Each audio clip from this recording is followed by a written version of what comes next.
Competition doesn't matter as soon as you land after the last flight. It's all over and it's ancient history. So it's what I like to say is it's the doing and not the having done that matters.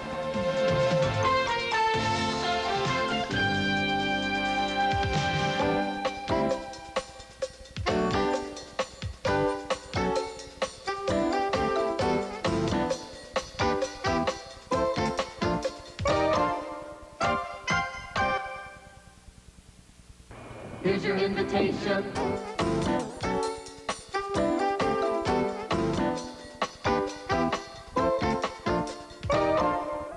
Daybreak in Michigan.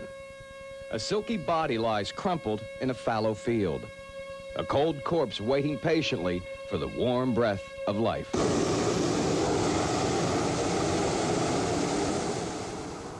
Misty fields, morning sun, and the splash of color against the gray of dawn.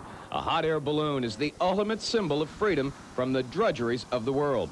Balloonists like Bruce Comstock know the thrill of floating free. At the time I first saw a balloon, all I knew about sport hot air balloons was that I'd read an article in the newspaper, but I'd never seen one. I'd never seen a picture of one. And here it was, and it was 500 feet away probably. And hopped in the car, followed it, and it just was something that completely captivated my imagination. Good morning, Cameron Balloons. But for Bruce, ballooning turned out to be much more than recreation. Now it's his business. He and his wife, Tucker, own the only Cameron balloon manufacturing factory in North America. It was quite a switch from programming computers to making balloons, but Bruce has done very well. Since we began manufacturing, the rate of growth of our sales has been between 40 and 44% per year. When we decided to start manufacturing, we started out in the basement of our home, did all the certification there, then moved into a converted pig barn that belonged to some friends of ours, and then leased the building we're in now, which we're on the verge of moving out of to go into the factory that's being built. I find both the business and flying really enjoyable. Of course, they're very different things. The problem I have right now is that the business is taking so much of my time, I find very little time to fly. But Bruce does make time for national and international competitions. This past July, he took a week to compete in the 7th World Hot Air Balloon Championship. 100 of the best balloonists from 23 countries gathered in Battle Creek, Michigan, to compete for the title of World Champion, a title that Bruce himself captured in 1981. At the surface, we're expecting winds to be approximately from 210. The pilots are being briefed on their next-to-last task in the competition. They are just now learning where the target is located. The task will be to choose a launch area that will allow them to fly over the target. Now, with maps in hand, the 100 aeronauts and crews have just over an hour to drive out to the country, choose their launch site, inflate the balloons, and begin their assault on the target. It is 6:25 p.m. At 7:25, with only 20 minutes left to get off the ground, the frantic search to find the ideal launch spot has ended. Bruce and another former world champion, David Schaefer, pull their trucks into an overgrown field. The crew, including Bruce's wife and their 13-year-old daughter, Courtney, begin stretching out the silks and getting the craft ready to fly. Having a good ground crew really means a lot, especially when we were out in the country looking for a launch site. I was at a Continental Championship in Canada a year ago, and we were literally on the highway in the truck in a traffic jam 5 minutes before the end of the launch period.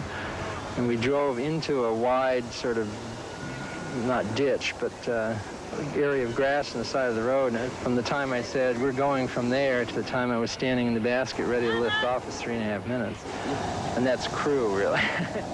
Beating the deadline by just minutes, Bruce is in the air.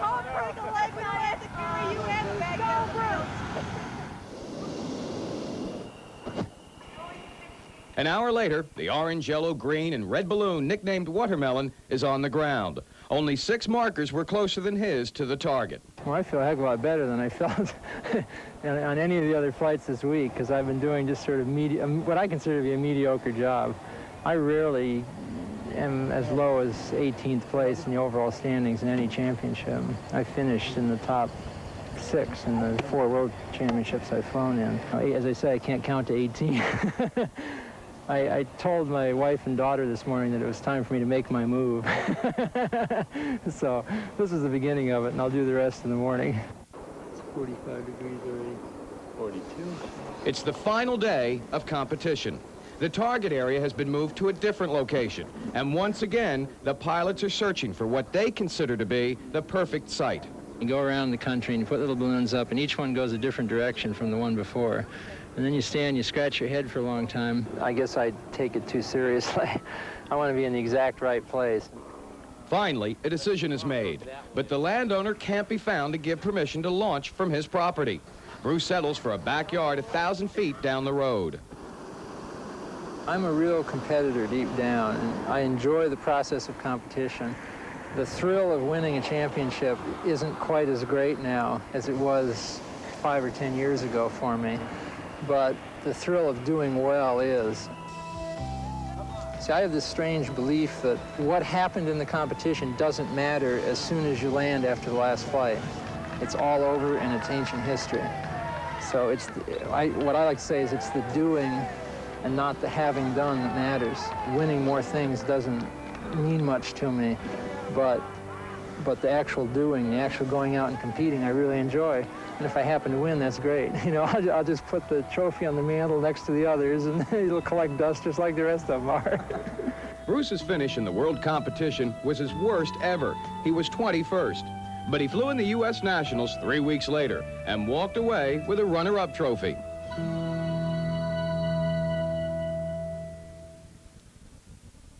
Have you heard the myth that shampoos can only clean hair? For over 50 years, I've been formulating shampoos.